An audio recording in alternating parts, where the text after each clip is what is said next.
I smell you. I hear your breath. I feel your air. Where are you?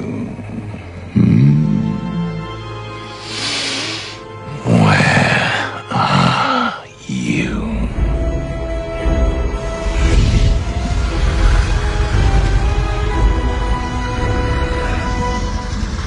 The other secret weapon that we had for Smaug beyond his design was the fact that he is a talking dragon.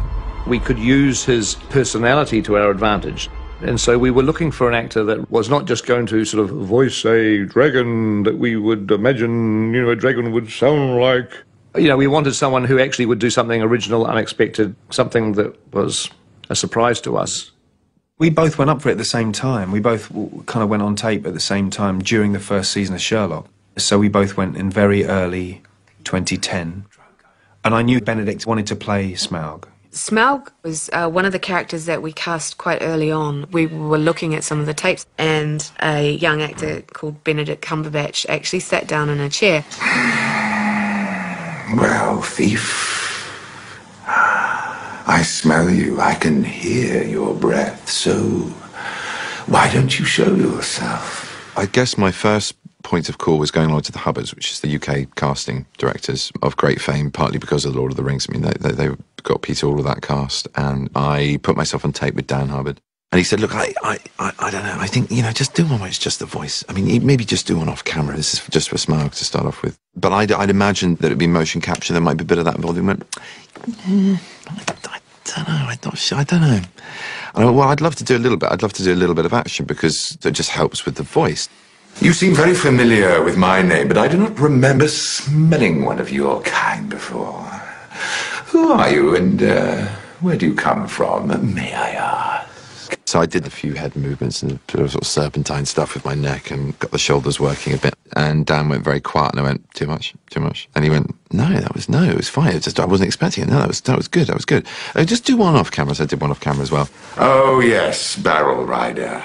You may walk unseen, but you did not walk all the way on your own.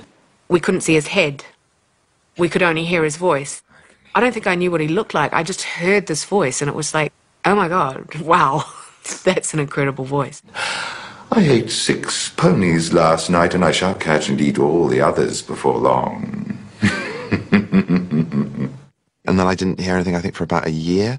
And I got a call saying, they want you to play Smaug. Peter was like, why did you do that audition where we went on camera? We thought they hadn't framed you in, but did you do one off camera? And I was like, yeah, I did, because I was fucking told to by Dan Hubbard. He said, that was strange. I said, well, I presume it's because it was at the stage where you didn't know it was going to be voiceover, so, I might ruin the chance of getting a part if you saw my fucking face. It wasn't about what he looked like, it was about what he sounded like and what he was able to produce in the character simply by his voice. And he, knew Smaug. I mean, he understood Smaug as well as we did. When I first met him, I said, look, I have to acknowledge here that this is going to be a second-hand performance. He went, what? Oh, my dad read it to me when I was 6 or 7, and I was really lucky. My dad's an extraordinary actor, so he brought this already very rich, magical, visionary world of hobbits and giants and trolls and living out all the parts. He completely brought them to life. His Bilbo was very good, sort of free and skittish, but sort of also grounded and homely. And then Smaug was this amazing sort of gravelly, growling creature. And so I basically ripped my dad off for my performance. I really do owe him a lot. He's getting a cut. Benedict came in at the start of Block 3, so the start of 2012, and what a way to kick off the year. We had a couple of days of motion capture. A little bit of that, a little bit of just... Gotcha. Yeah, yep. Cool. He wanted to get inside the character. He really wanted to own it. He didn't want to just be a voice artist who came in after the fact and said the words. You get the helmet on, and the helmet has a sort of Madonna-type headset thing, which is actually a camera which comes to here. This camera is really weird because it's right in your face. It's got a little circle of LED lights, so you're literally carrying around the actress's dream. You have your own little private kino. It's really nice, but actually it's very, very weird. And then you kind of have to forget it. And imagine yourself into a vast creature in a huge space when you're really crawling around on a grey bit of carpet.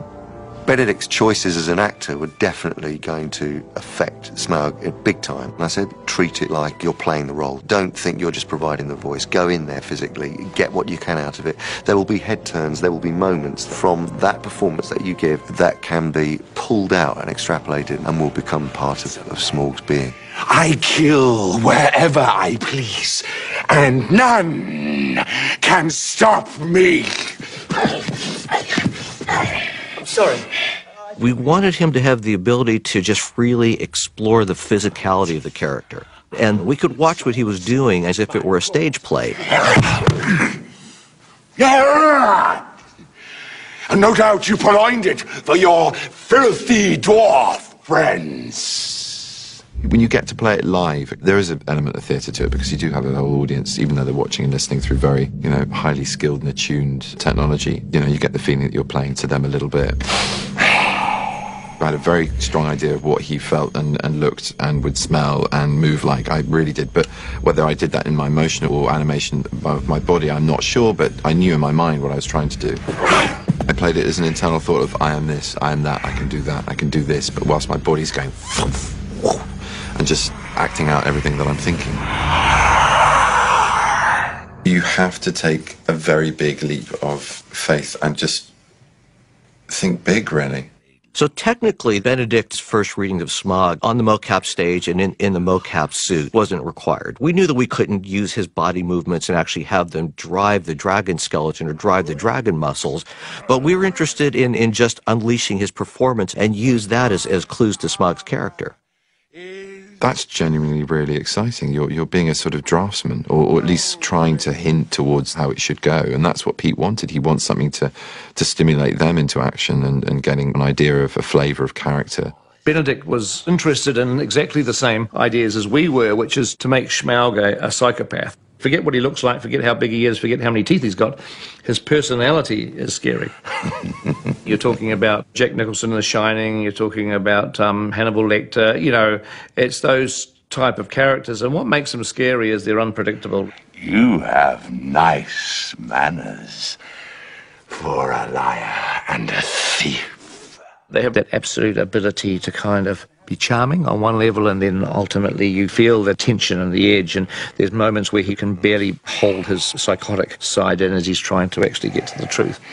This is some sordid scheme hatched between them and those miserable tub-trading lake men. It's an exhausting day. You are drenched, not necessarily because of the suit, but just because of the exertion, especially in the voice. There are lots of breaks for gollum juice, as it's called. It's ginger and honey. So after a lot of roaring and scampering about, I down quantities of that and bits of sushi and other things like goat and dwarf. I know the smell and taste of dwarf. No one better. Can I try him on all the way through, Pete? Good, that's good, that's great, there's some great stuff in that. Okay. Pete said, oh, that's great, I think we got some great stuff. I think that's good. Unless you want it. I said, yeah, I'd like to do it all again. He went, well, the last scene, okay. And I went, no, all of it. The king from under the mountain is dead. Where are the kin who dare seek revenge? I ate all his people like a wolf among sheep. I destroyed Dale. I laid low the warriors of old and instilled terror into the hearts of men. I kill wherever I please, and none shall stop me. So tell me, underling, how do you choose to die?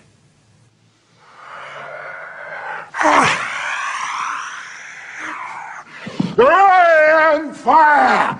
I am death! All must burn! Burn it must. All will turn to ash and dust. Ugh.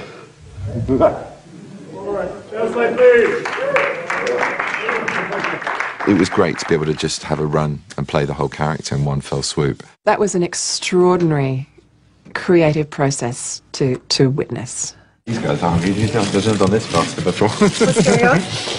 They're just trying to take my clothes off. It's fine, don't relax. It happens all the time around here. Bit by bit, though. Bit by bit, exactly. It's a torturous process. Before he knows it. Yeah, to inhabit it physically. And it may just be my face and it may just be my voice. I don't know what the end visualization of the dragon's going to be.